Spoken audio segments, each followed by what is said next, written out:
আমার নাম রামকৃষ্ণ, আমি ফিজিওথেরাপি ছাত্র।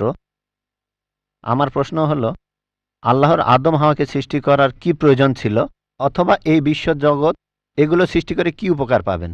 আমার দ্বিতীয় প্রশ্ন হলো, সব কিছুই কেউ সৃষ্টি করেছে, তাহলে ঈশ্বর তাকেও অবশ্যই কেউ সৃষ্টি করেছে। আল্লাহ শব্দটার অর্থ কি? ভাই 3টা প্রশ্ন করেছেন। প্রথম প্রশ্নটা, আল্লাহ কেন আদম হাওয়াকে সৃষ্টি করলেন, এই সৃষ্টি করার কারণটা কি, বিশ্বজগৎ সৃষ্টির কারণ কি? আল্লাহ সৃষ্টি করেছেন আদম আর হাওয়াকে, তারা দুজনে শান্তিতে থাকুন, যাতে করে মানুষ যাতে আসতে পারে। তারা আমাদের সবার পূর্বপুরুষ। পবিত্র কোরআনে সূরা হুজুরাতের 13 নম্বর আয়াতে উল্লেখ করা হয়েছে, ইয়া আইয়ুহান নাসু ইন্না খালাকনাকুম মিন যাকরিন ওয়া উনসা ওয়া জাআলনাকুম শুউবান ওয়া কাবাইলা লিতাআরাফু ইন্না আক্রামাকুম ইনদাল্লাহি আতকাকুম ইন্নাল্লাহা আলিমুন খাবীর। হে মানুষ জাতি, আমি তোমাদের সৃষ্টি করেছি এক পুরুষ ও এক নারী হতে, আর তোমাদের বিভক্ত করেছি বিভিন্ন জাতি আর গোত্রে, যেন তোমরা অন্যের সাথে পরিচিত হতে পারো। এই জন্য নয় যে অন্যকে ঘৃণা করবে। আর আল্লাহর কাছে অধিক মর্যাদা সম্পন্ন সেই ব্যক্তি যার আছে তাকওয়া। আল্লাহ যেটার মাধ্যমে মানুষের বিচার করেন, টাকা পয়সা নয়, গায়ের রং নয়, জাতি বা গোত্র নয়, ধর্মমত নয়, সেটা হলো তাকওয়া। সেটা হলো আল্লাহকে মানা, ন্যায়পরায়ণতা, ধার্মিকতা। তাহলে আদম আর হাওয়া আলাইহিস সালাম তারা আমাদের সবার পূর্বপুরুষ, আপনারও পূর্বপুরুষ, আমারও পূর্বপুরুষ, সব মানুষের। সেজন্য আপনাকে ভাই বলে ডেকেছি। ভাই, সব মানুষ ভাই ভাই। আল্লাহ বলেছেন ইয়া আইয়ুহান নাস, হে মানুষ জাতি। আর পবিত্র কোরআনে সূরা ইসরার 70 নম্বর আয়াতে উল্লেখ করা হয়েছে, ওয়া লাকাদ কাররামনা বানি আদামা। আল্লাহ তাআলা মর্যাদা দিয়েছেন সব আদম সন্তানকেই। হোক আপনি জন্ম নেন ইন্ডিয়ায়, আমেরিকায়, ইংল্যান্ডে, জন্মান কোনো হিন্দু পরিবারে বা মুসলিম পরিবারে বা খ্রিস্টান পরিবারে, আল্লাহ বলেছেন তিনি সব মানুষকে মর্যাদা দিয়েছেন।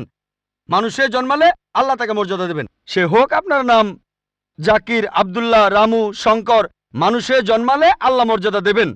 আপনার প্রশ্নতে আসি, কেন আল্লাহ তাআলা মানুষ সৃষ্টি করলেন? আল্লাহ মানুষ সৃষ্টি করেছেন কারণ আল্লাহ বলেছেন মানুষ হলো আল্লাহ সৃষ্টির মধ্যে সেরা। আল্লাহ তাআলা অন্য যা কিছু সৃষ্টি করেছেন তা আল্লাহকে মানে। ফেরেশতা সৃষ্টি করেছেন, আল্লাহ যে আদেশই দেন ফেরেশতাগণ সে আদেশ পালন করেন, তাদের নিজস্ব ইচ্ছা নেই। মানুষ হলো আল্লাহ তাআলার এমন এক সৃষ্টি যার নিজের ইচ্ছা আছে। আমরা তার কথা মানতেও পারি, নাও মানতে পারি। তাই আল্লাহ আমাদের সৃষ্টি করেছেন, আমরা হলাম তার সৃষ্টির সেরা, আশরাফুল মাখলুকাত। তবে আমরা আল্লাহ তাআলার কথা মানতে পারি, নাও মানতে পারি। যদি আল্লাহর আদেশ মানেন তাহলে জান্নাতে যেতে পারবেন, তাহলে বেহেশতে যাবেন, স্বর্গে যেতে পারবেন। যদি আদেশ না মানেন তাহলে জাহান্নামে যাবেন, দোজখে যাবেন। তাহলে এই জীবনটা পরকালের জন্য পরীক্ষা। পবিত্র কোরআনে সূরা মুলকে 2 নম্বর আয়াতে উল্লেখ করা হয়েছে, আল্লাযী খালাকাল মাউতা ওয়া হায়াতা। আল্লাহ তাআলা সৃষ্টি করেছেন জীবন ও মৃত্যু তোমাদের পরীক্ষা করার জন্য। তাহলে এই জীবনটা হলো পরকালের জন্য পরীক্ষা। তাহলে আল্লাহ মানুষ সৃষ্টি করেছেন।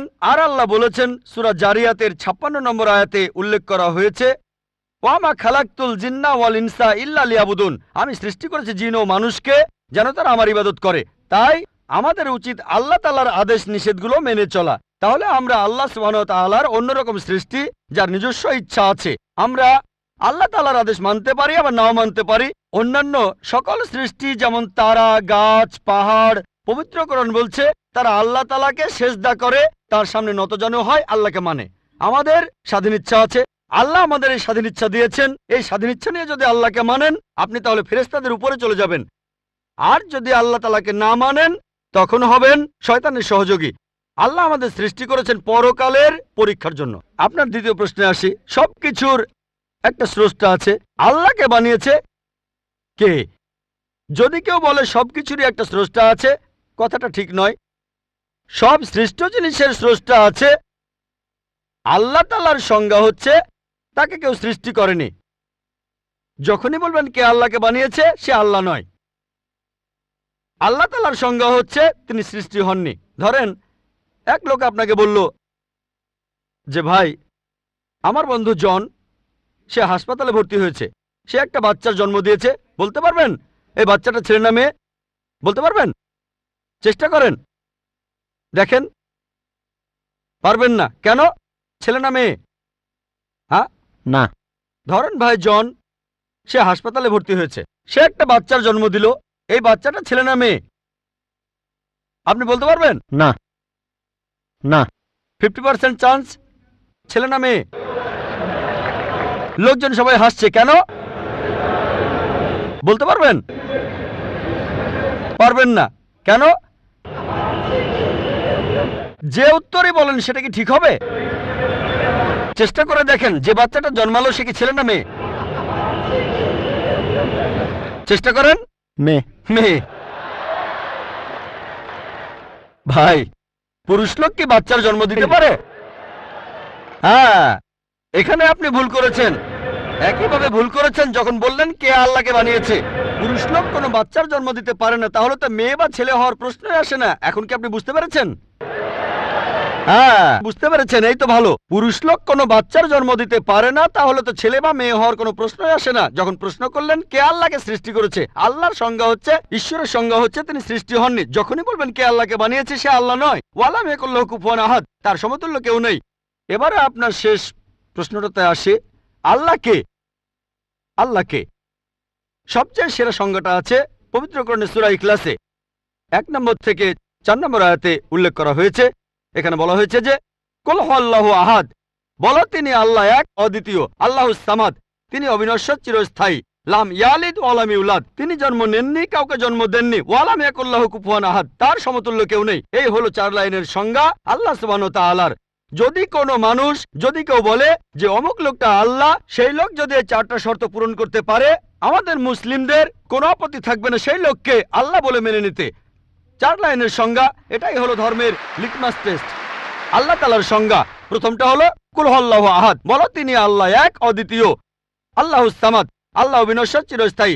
লাম ইয়ালিদ ওয়া লাম ইউলাদ, তিনি জন্ম নেননি, কাউকে জন্ম দেননি। ওয়া লাম ইয়াকুল্লাহু কুফুয়ান আহাদ, তার সমতুল্য কেউ নেই। যদি হিন্দু ধর্মগ্রন্থগুলো পড়েন, সেখানেও একই রকম কথা বলা হয়েছে, কুল হুয়াল্লাহু আহাদ। এটা পাবেন আপনাদের ছান্দোগ্য উপনিষদে 6 নম্বর অধ্যায় 2য় অনুচ্ছেদের 1ম পরিচ্ছেদে। এক্কামে বিদ্বিতীয়াম, ঈশ্বর মাত্র একজন, দ্বিতীয় কেউ নেই। দ্বিতীয় টেস্ট আল্লাহুস সামাদ, আল্লাহ অবিনশ্বর, চিরস্থায়ী। ভগবদ্গীতা 10 অধ্যায়ে 3 অনুচ্ছেদ বলছে, আমাকে বলা হয় এই বিশ্ব জগতের প্রভু, আমি জন্ম নেইনি, কোনো শুরু নেই। তৃতীয় টেস্ট লাম ইয়ালিদ ওয়া লাম ইউলাদ, তিনি জন্ম নেননি, কাউকে জন্ম দেননি।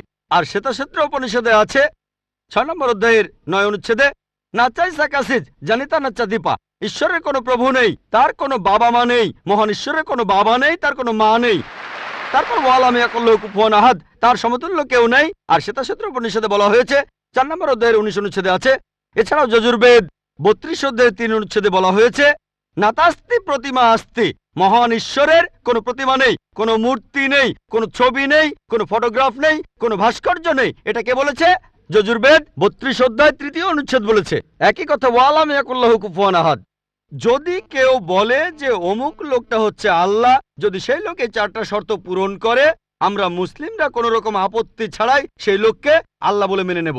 যেমন ধরেন, কিছু লোক বলে ভগবান রজনীশ হলেন মহান ঈশ্বর। একবার প্রশ্নোত্তর পর্বে এক হিন্দু আমাকে বলেছিলেন, আমরা ভগবান রজনীশকে ঈশ্বর বলে মানি না। আমি কখনোই বলিনি হিন্দুরা ভগবান রজনীশকে ঈশ্বর বলে মানে। আমি বলেছি কিছু লোক তাকে ঈশ্বর বলে মানে। আসুন দেখি রজনীশকে আমরা টেস্ট করি।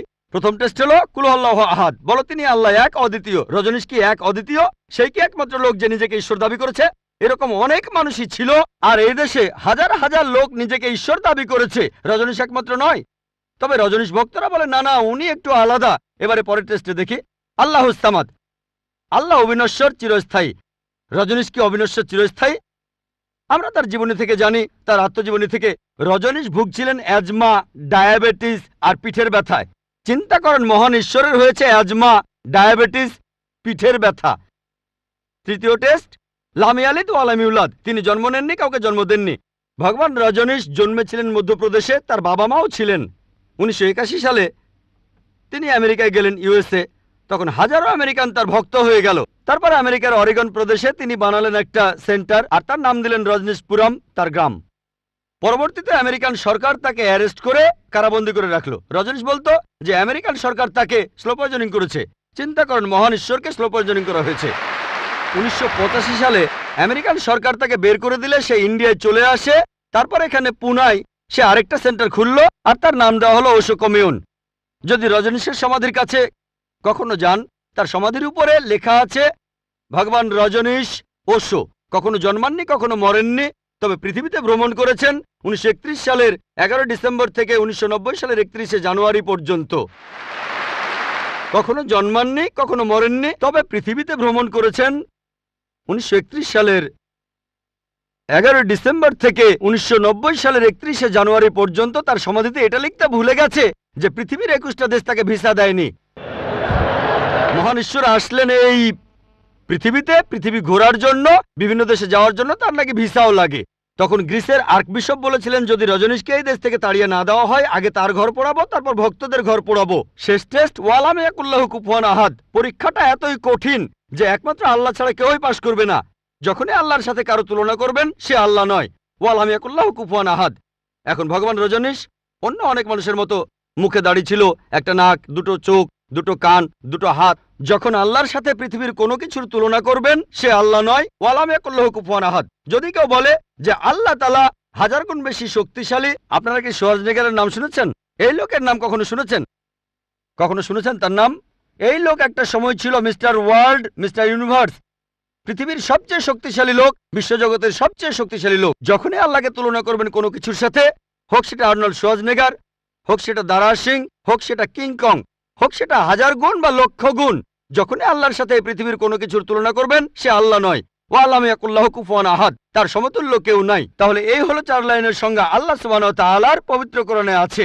আপনি যে ঈশ্বরের পূজা করছেন, ভাই, সেই ঈশ্বরকে সূরা ইখলাস দিয়ে টেস্ট করুন। যদি তিনি পাশ করেন, তাহলে সত্যিকারের ঈশ্বর, তা না হলে নকল ঈশ্বর।